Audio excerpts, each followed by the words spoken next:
जी अस्सलाम वालेकुम, क्या हाल है जी? सब ठीक है माशाल्लाह, खैर ऑफियत से हम पढ़ने वाले हैं भाई। पांडा एक ओपन सोर्स लाइब्रेरी है। क्या मतलब भाई? सारे इस्तेमाल करो तो खुल के करो। ये नमपाई के ऊपर बना होता है, नमपाई के टॉप पर बना होता है। पांडा हम क्यों यूज करते हैं भाई? आप डाटा नहीं है, बिग डाटा हो गया है। बिग डाटा पे आप उसको क्लीन करना, एनालाइज करना, एक्सप्लोर करना, मैनिपुलेट करना, उससे कंक्लूड करना, ये सारा काम भाई पांडा होता है। सर ये सारी क्या बातें हैं भाई? With the passage of time हमने यही करना है। अच्छा देखो भाई, यहाँ पे सबसे पहला काम अब हम यहाँ पे क्या करेंगे? हम करेंगे भाई सीरीज। सीरीज वन डायमेंशनल अरे है, या सीरीज आप ऐसे समझ लें कि लिस्ट की तरह है। वन डायमेंशनल अरे और लिस्ट। सर हम इसे अरे ही क्यों नहीं कह लेते भाई? हम इसे सीरीज का और थोड़ा सा डिफरेंस डाला हुआ है। इससे इससे बहुत सारी फंक्शनैलिटीज बढ़ जाती हैं। तो सर शुरू करने से पहले पहले numpy को आप इंपोर्ट कर लें। इंपोर्ट numpy एज np और इंपोर्ट pandas एज pd। मैं आपको अब सीरीज बनाने का तरीका सिखाता हूँ भाई, कैसे बनेगा। तो सबसे पहले आप इसका सिंटेक्स देखें। pd डॉट सीरीज लिखता हूं मैं। और अब इस सीरीज में सिंटेक्स क्या होगा? अब शिफ्ट टैब दबाएं, आपको पता चल जाएगा। डाटा हो सकता है, पहले इंडेक्स हो सकता है, और जो भी हो सकता है। अभी सबसे पहले हमारे लिए इंपॉर्टेंट क्या है? पहले दो, डाटा और इसका इंडेक्स, यानी लेबल इसके कौन कौन से होंगे। ये दो चीजें चाहिए। तो मैं सबसे पहले क्या कर लेता हूँ? ऊपर एक लिस्ट बना लेता हूँ। किसकी? एक डाटा की बना लेता हूँ। और इसका डाटा कोई भी आप नंबर्स की फॉर्म में दे सकते हैं। नंबर जैसे 1 2 3 4 5, आप कोई भी नंबर यहाँ पे दे सकते हैं। और अब इसके लेबल देख लें। जो इंडेक्स का लेबल है भाई, वो भी मैं आपके सामने रहा हूँ बना। ये इंडेक्स का इसका लेबल है। अब सीरीज में देखो भाई, कितने एलिमेंट्स? आपके पास 5 एलिमेंट्स हैं। तो आप क्या करें? आप यहाँ पर इंडेक्स में भी 5, सबसे पहले डाटा लिखना है तो माई डाटा आप लिख दें। तो माई डाटा आपके पास आ गया। उसके बाद आपने क्या करना है? इंडेक्स लेबल लिखना है, तो इंडेक्स लेबल आ गया। अगर मैं अब सीरीज वन को रन करता हूं तो देखते हैं भाई क्या रिजल्ट आता है। ये लीजिए, ये आपके पास सीरीज आ गई। ये वन डायमेंशनल है। देखो ABCD और आगे 1 2 3 4, ये एक छोटा सा टेबल की फॉर्म की तरह आ गया है। तो ये एक वन डायमेंशनल सीरीज आपके पास है। वन डायमेंशनल अरे को हमने यहाँ पे सीरीज बना लिया। अब आपने इसमें से डाटा को कैसे फेच करना है? आप इसमें से डाटा को फेच कर सकते हैं जैसे आप पहले कर रहे थे। सीरीज का नाम क्या है भाई? सीरीज का नाम है सीरीज वन। सीरीज वन है, तो यहाँ पे मैं सीरीज वन लिखा। अच्छा, फेच करते थे पहले भी हम स्क्वायर ब्रैकेट से करते थे। मैं अब ये फर्स्ट इंडेक्स लेबल ए है। आप इसे अब मैंने लिखा सीरीज स्क्वायर ब्रैकेट के अंदर। और जैसे मैं इसे रन करता हूँ, देखिए भाई ए की वैल्यू 1 थी। अब डी की वैल्यू चेक करते हैं। डी की वैल्यू 4 है, तो मैं यहाँ पे ए की जगह क्या लिख देता हूँ? डी लिख देता हूँ।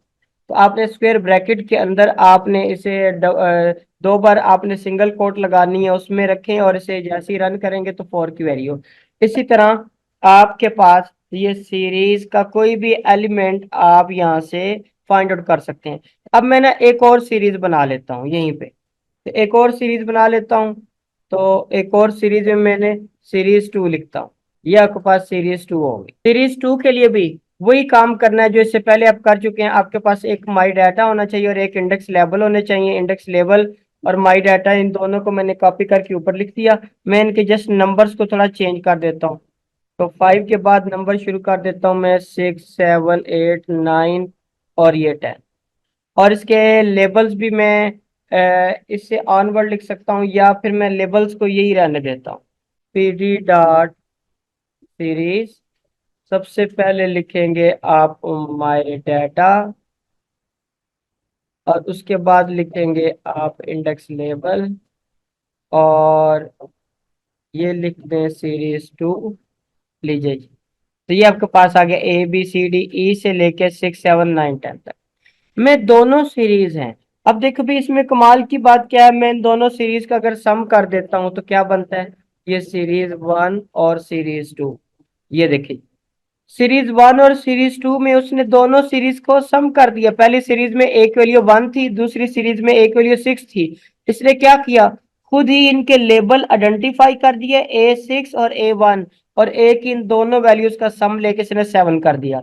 बी के साथ भी यही सलूक किया। इधर बी की वैल्यू 7 थी, और भाई ऊपर क्या है, देखो देखो यार, इधर देखो बी की वैल्यू 2 थी और 7 और 2 इसने सम कर दिया, सम करके क्या बन गया, ये देखिए भाई 9 बन गया। इस तरह दो सीरीज अगर आप ऐड करें तो ये ऑटोमेटिकली क्या करेगा, लेवल आइडेंटिफाई करेगा, उनको मैच करके खुद से ही उनको सम कर देगा। अच्छा सर यूजफुल ज्यादा क्या सीरीज, भाई सीरीज तो वन डायमेंशन है, क्या डाटा वन डायमेंशन होता है, हो सकता है, लेकिन टू डायमेंशनल डाटा आप कहीं भी आप डाटा हासिल करने की कोशिश करते हैं तो मोस्टली वो टू डायमेंशनल होता है। भाई टू डायमेंशनल क्या मतलब, यार मतलब है उसकी रोज भी होते हैं तो दूजा की होता है उसके कॉलम भी होते हैं।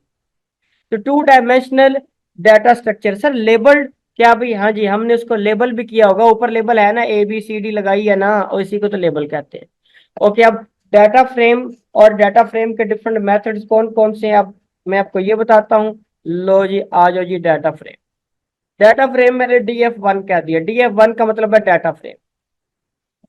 आपने पीडी यानी पांडास में से डाटा फ्रेम लेना है तो ये आपके पास आ जाएगा डाटा फ्रेम।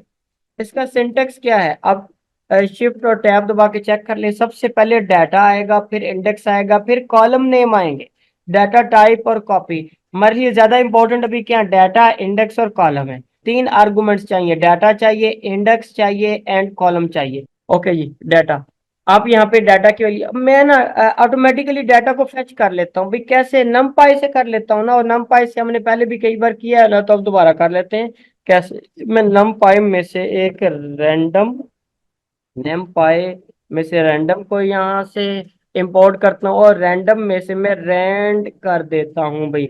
रैंड ऑलरेडी मैंने नमपाई के लेक्चर में आपको बताया था भाई, रैंड क्या है, आप शिफ्ट ऐप दबा के इसकी डॉक स्ट्रिंग चेक कर सकते हैं। इसमें कोई भी रैंडम वैल्यूज आ जाती हैं और वो रैंडम वैल्यू यूनिफॉर्म स्टैटिस्टिक की यूनिफॉर्म डिस्ट्रीब्यूशन होती है ना, और उसमें से ये निकलती हैं। तो मैं क्या कर लेता हूँ यहाँ पे, एक वैल्यू लिख लेता हूँ 5 और 4 लिख लेता हूँ, 5 रोज और 4 कॉलम हो जाएंगे ये। ओके जी, मैं इसके ऊपर ना एक और काम करता हूँ, ये मैंने आपको नमपाई में बताया था, मैंने यहाँ पे डॉट सीड मेथड यूज करता हूँ।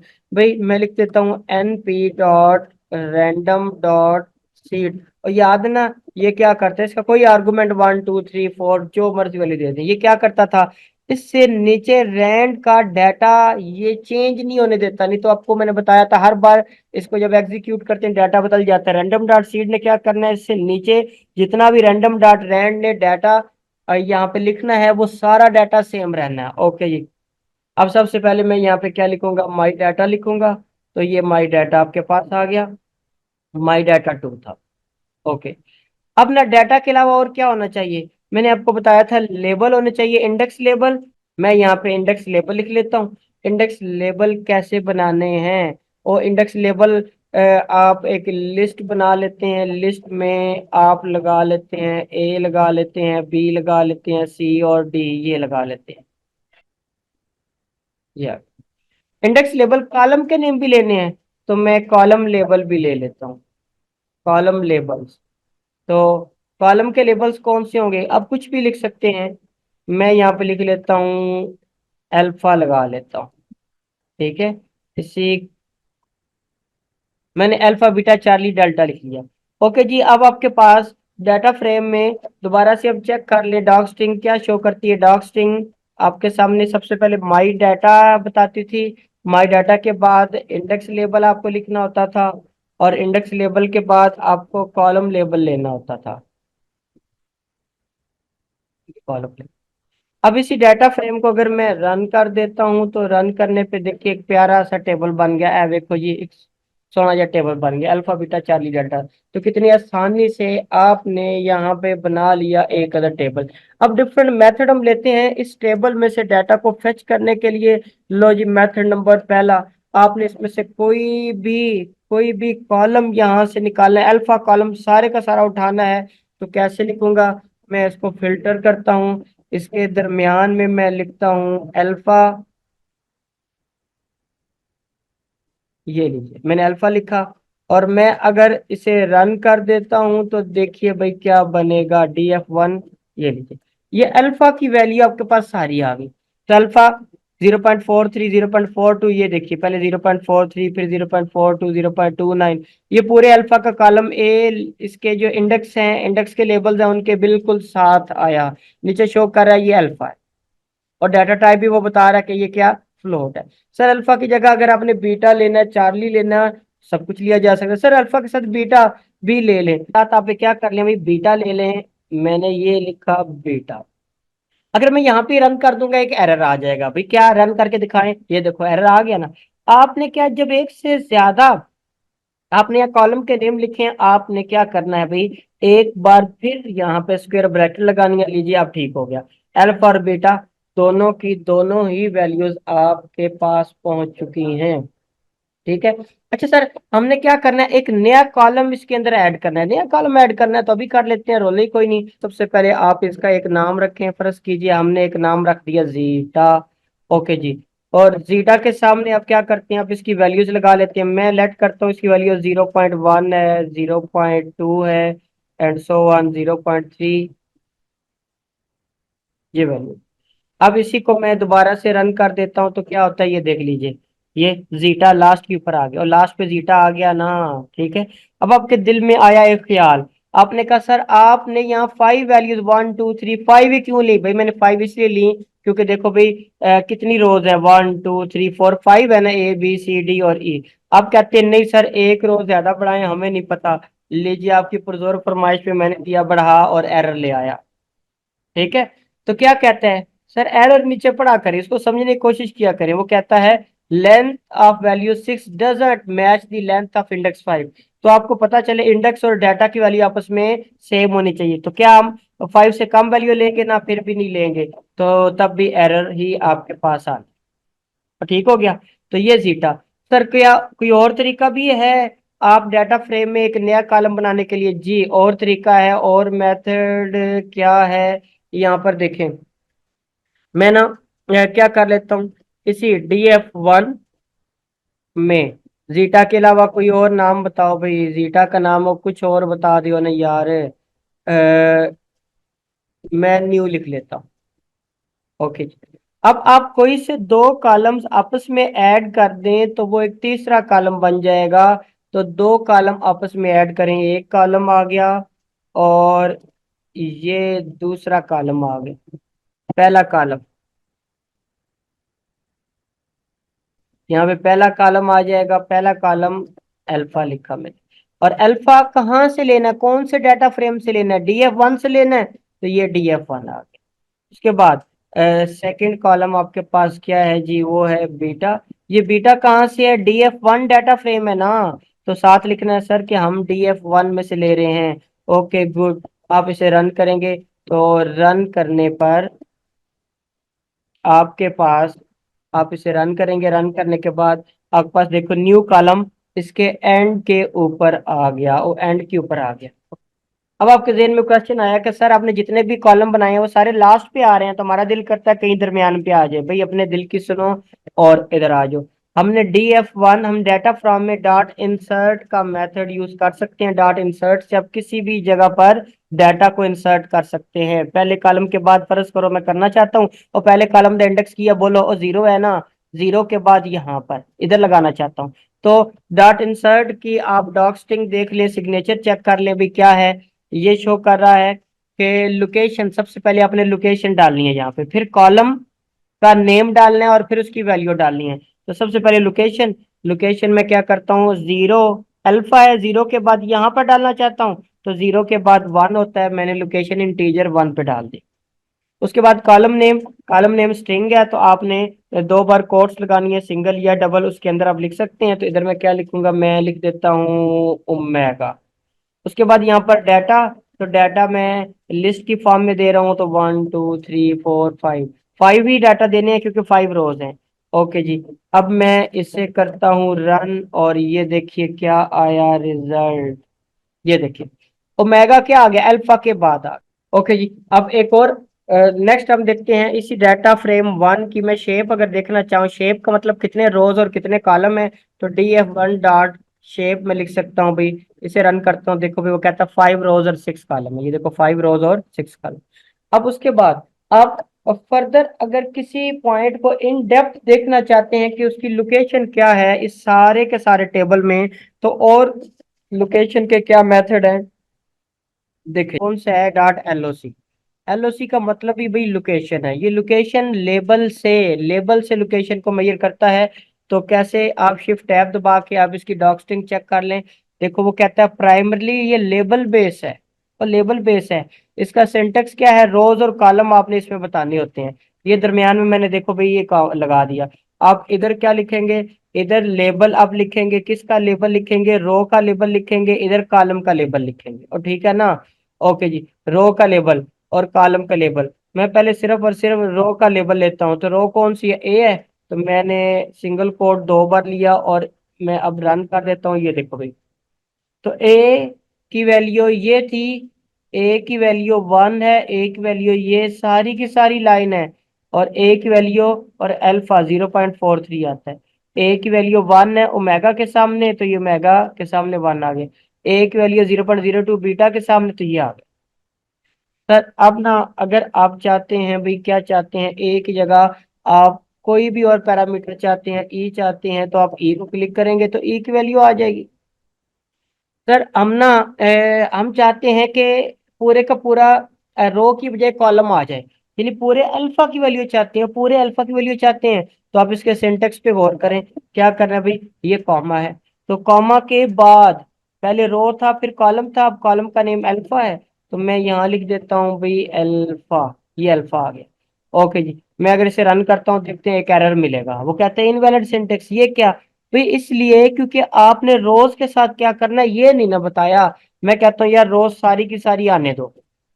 क्या अल्फा के लिए सारी ही रोज, यानी अल्फा के नीचे ए भी एक रो है, अल्फा के नीचे बी की रो है, अल्फा के नीचे सी, सारी रो। देखो भाई आपको याद होगा, अब नंपाई में आपने स्लाइसिंग की थी, पीछे और आगे में कुछ नहीं डालता। अगर कॉलन के इसका मतलब है सारे के सारे वो एलिमेंट्स है, तो सारी रो। अब मैं इसे रन करता हूँ तो देखिए भाई क्या बनता है।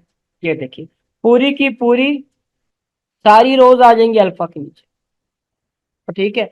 लेकिन अगर मैं चाहता हूँ नहीं सर, ए से लेके सी तक की वैल्यू चाहिए, तो मैं यहाँ पे क्या करता हूँ, मजीद स्लाइस कर लेता हूँ। यहाँ पे मैं लिखता हूँ ए से कहाँ तक चाहता हूँ मैं, सी तक की वैल्यू लेना चाहता हूँ। ये लीजिए, अब इसका क्या मतलब है, ए से लेके सी तक का सारा डाटा चाहिए। तो ये ए से सी तक का डाटा, लेकिन कौन सा, सर वो जो अल्फा कॉलम के नीचे होगा, अल्फा कॉलम के थल्ले या पहले तीनों एलिमेंट।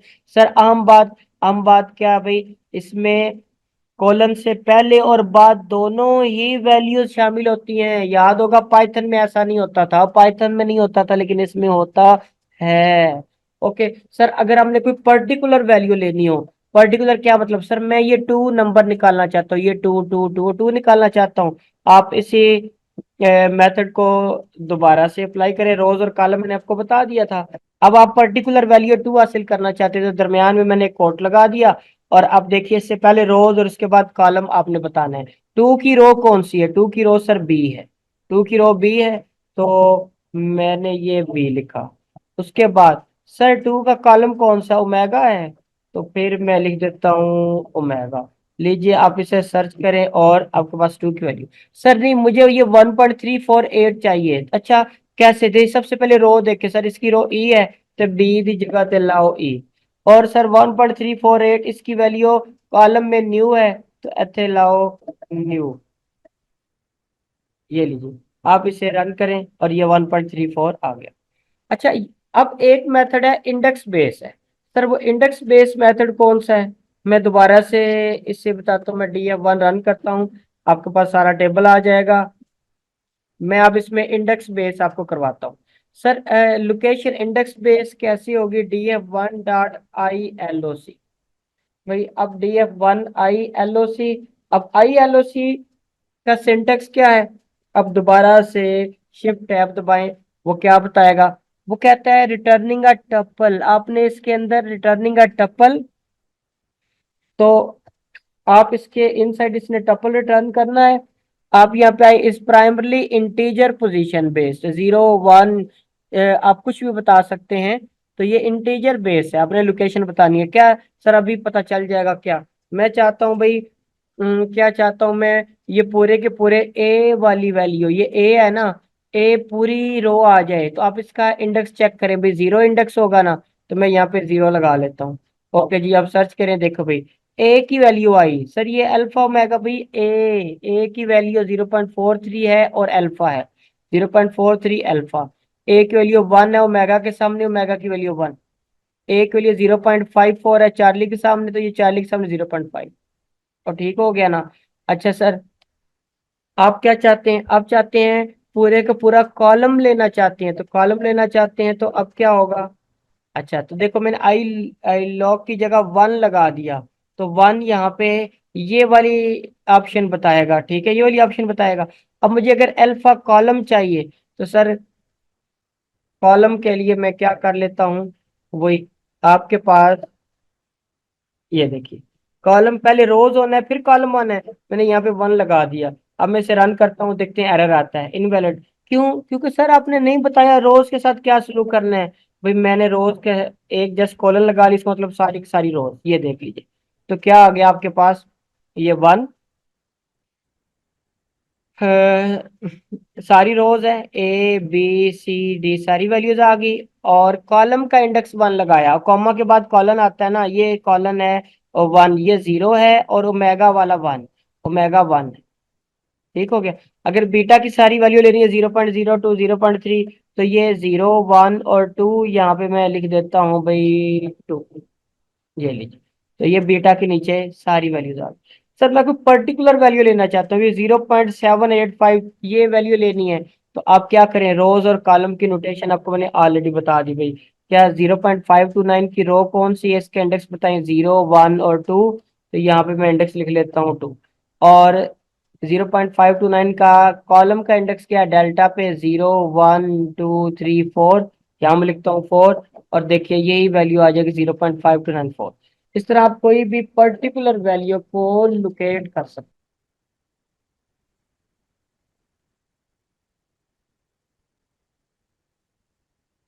अच्छा, उसके बाद मैं क्या करता हूँ, मैं आपको एक और मेथड समझाने के लिए मैं दो डाटा फ्रेम लिखता हूँ। ये देखो भाई, एम्प्लॉय मैंने लिखा और डिपार्टमेंट, यहाँ मैंने डिक्शनरी लिखी।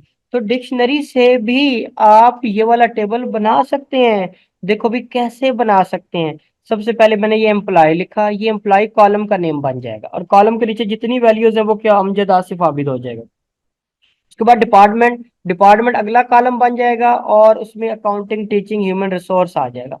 मैं ना अब आपको मर्ज करने का तरीका बता रहा हूँ। मैं अब एक और डाटा फ्रेम लेता हूँ, मैं एक और डाटा फ्रेम बनाता हूँ।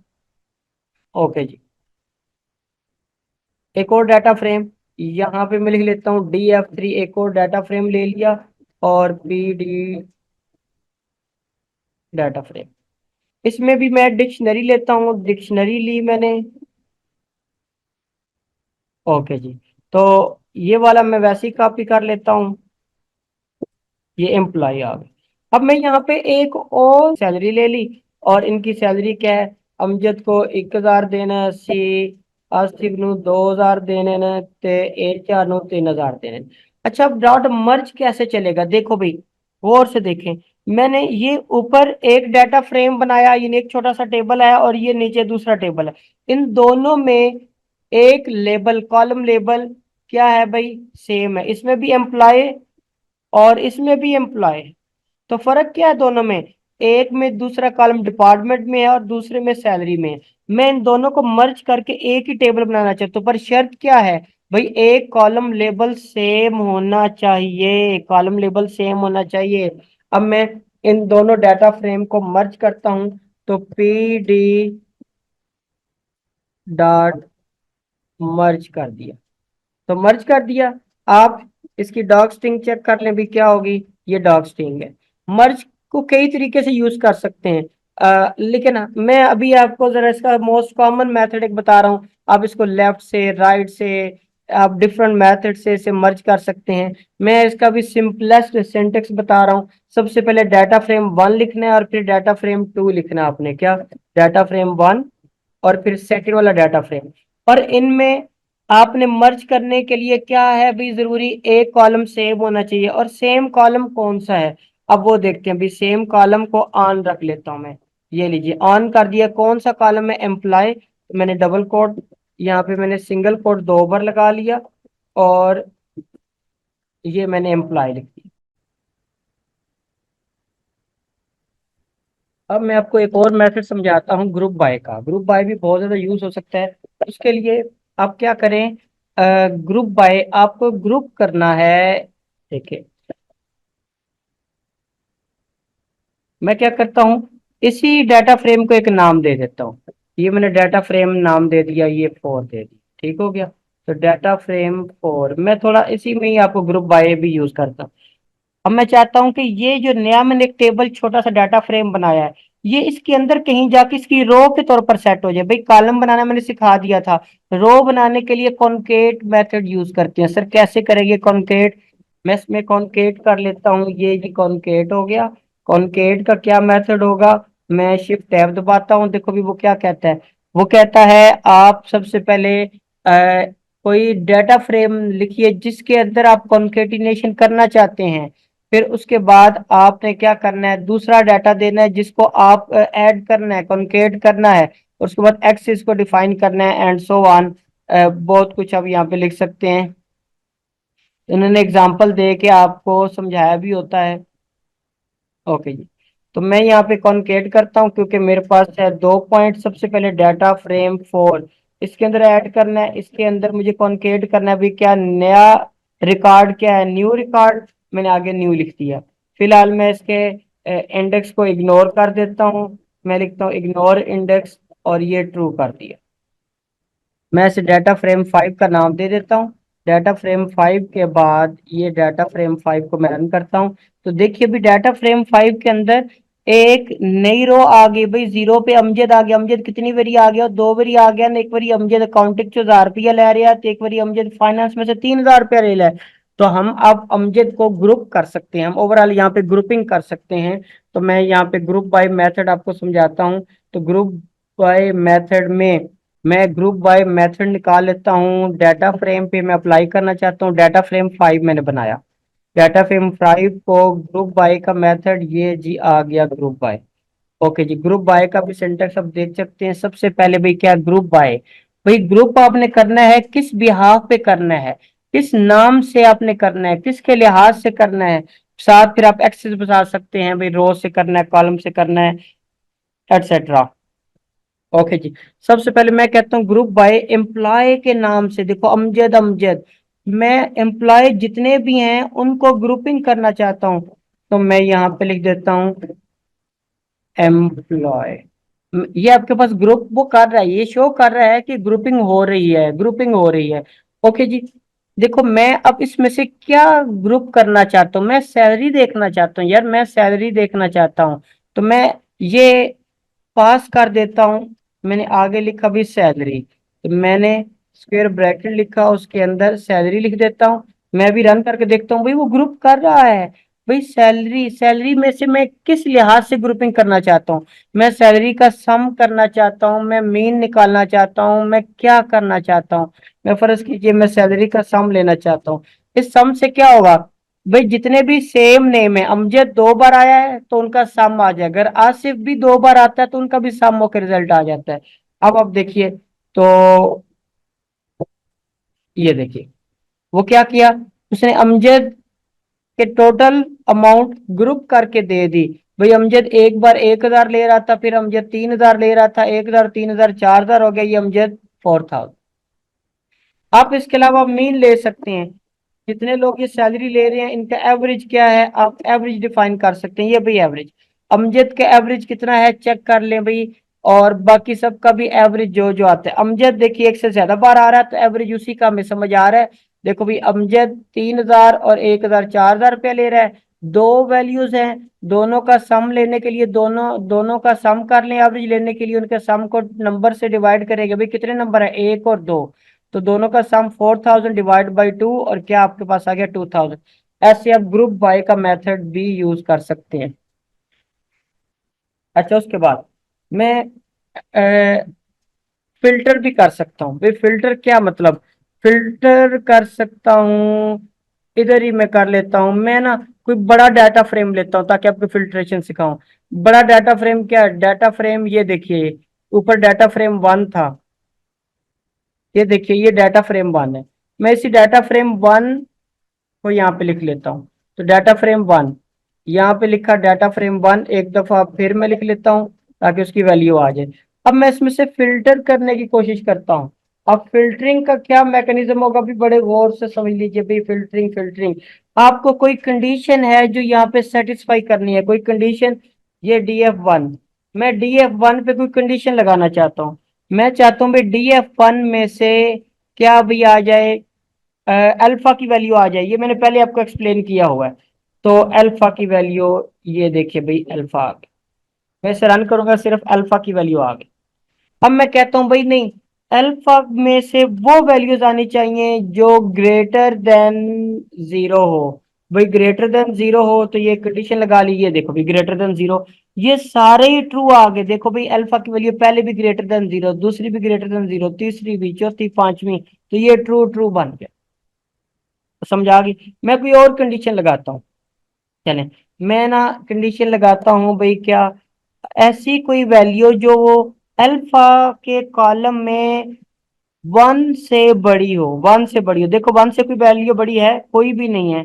तो मैं चेक करता हूँ भाई क्या, रन किया, सारे फॉल्स। वो कहता है कोई वैल्यू बड़ी है ही नहीं है भाई, कोई भी नहीं है बड़ी।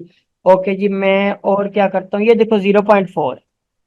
मैं कहता हूं इस सारे में कोई ऐसी वैल्यू जो 0.4 से बड़ी हो। ये लीजिए 0.4 से जो वैल्यू बड़ी है, ये 0.4 से पहली वैल्यू भी ट्रू है, दूसरी भी ट्रू है। ये पहले वाली दोनों 0.4 से बड़ी है, और तीसरी छोटी, चौथी छोटी, और ये पांचवी बड़ी है। अब मैं चाहता हूँ, ये एक कंडीशन बन गई, ये कंडीशन है ना। मैं ये चाहता हूं भाई इस कंडीशन को मैं यहां लिख देता हूं, कंडीशन 1। ये लीजिए कंडीशन 1। मैं चाहता हूं कि अल्फा की कौन सी वैल्यू 0.4 से ज्यादा, वो वैल्यू खुद से आ जाए, ट्रू फॉल्स ना आए, खुद से वो वैल्यूज आ जाएं। तो भाई मुझे क्या करना पड़ेगा, ये ट्रू और ट्रू फॉल्स किसके हैं, और किसके हैं, इस टेबल के अंदर अल्फा कॉलम के है ना। इस टेबल का नाम क्या है, डाटा फ्रेम 1।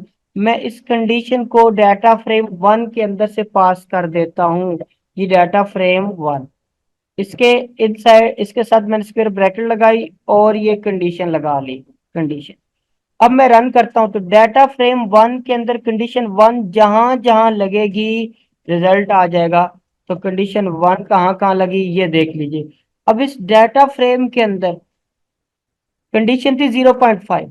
भाई 0.4, ये 0.4 से वैल्यू बड़ी होनी चाहिए। जो वैल्यू 0.4 से बड़ी है वो सारी यहाँ पे अपीयर होगी। भाई ये देखो भाई, कंडीशन 1 0.4 से वैल्यू ग्रेटर हो। भाई किसके लिए, अल्फा के लिए। तो अल्फा की वो वैल्यू जो 0.4 से बड़ी है, वो वाली कौन सी वैल्यू है, वो वैल्यू पहली, दूसरी और आखिरी है। सिर्फ ये तीन वैल्यू और इनके कोरस्पॉन्डिंग सारी वैल्यूज आ जाए। अच्छा मैं कहता हूं यार, अल्फा की वैल्यू 0.4 से ग्रेटर है। भाई बीटा की कौन सी वैल्यूज होंगी जो 0.4 से, बीटा की कौन सी वैल्यूज हैं जिनके लिए अल्फा 0.4 से ग्रेटर है। तो मैं इसे मजीद फिल्टर कर लेता हूँ। ये लीजिए, मैंने यहाँ पे लिख लिया बीटा। ये लीजिए, ये देखो, अब कंडीशन 1 के साथ बीटा, अब सिर्फ बीटा की वैल्यूज आई, वो बीटा की वैल्यू जिनके लिए अल्फा 0.4 से बड़ा है। यार देखो भी, अल्फा 0.4 से बड़ा है, ये 0.4 से बड़ा है ना, इसके लिए बीटा की वैल्यू ये है। देखो पहली वैल्यू ये है, अल्फा 0.4 से बड़ा है यहाँ, इसके लिए बीटा की वैल्यू ये। मैं चाहता हूं क्या भाई, जीटा की वो वैल्यू आए जिनके लिए अल्फा 0.4 से बड़ा है। तो मैं यहाँ पे जीटा लगा लेता हूँ। आप देखें, ये देखिए 0.1, 0.2 और 0.5, इनके लिए ही सिर्फ और सिर्फ अल्फा 0.4 से बड़ा। अच्छा, और कंडीशंस आप मजीद ले सकते हैं, कैसे, क्या मतलब।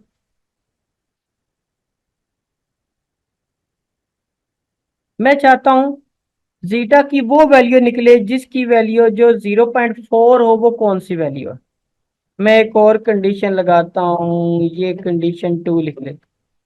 कंडीशन 2 में मैं कहता हूँ जीटा की वैल्यू 0.4 के इक्वल हो जाए, तो मैं कंडीशन डाटा फ्रेम 1 में से पास करनी है। और ये लिखा मैंने जीटा, ये जीटा आ गया। ठीक है, ओके जी। अब जीटा किसके इक्वल होना चाहिए? 0.4 के इक्वल होना चाहिए, 0.4। यार तो ठीक है, अब मैं अगर इसे रन करता हूं, ये देखो भी क्या आ रहा है। अब वो शो कर रहा है ये कंडीशन 2 फॉल्स फॉल्स, 0.4 की वैल्यू सिर्फ यहाँ है, ये देखो डी की जगह पर। तो डी के सामने ट्रू होना चाहिए, बाकी सारा फॉल्स आना चाहिए। अब एग्जैक्ट ये वैल्यू कौन सी है? तो मैं कंडीशन 2 को पास करूंगा भाई, किस में से? Data frame.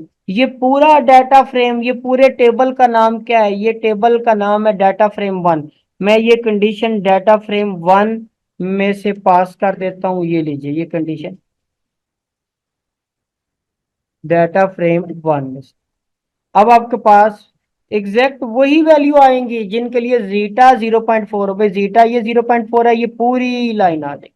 ऐसे आप फिल्टरिंग कर सकते हैं। आगे लेक्चर और प्रोजेक्ट में आपको मजीद डिटेल में मैं फिल्टरिंग सिखाऊंगा।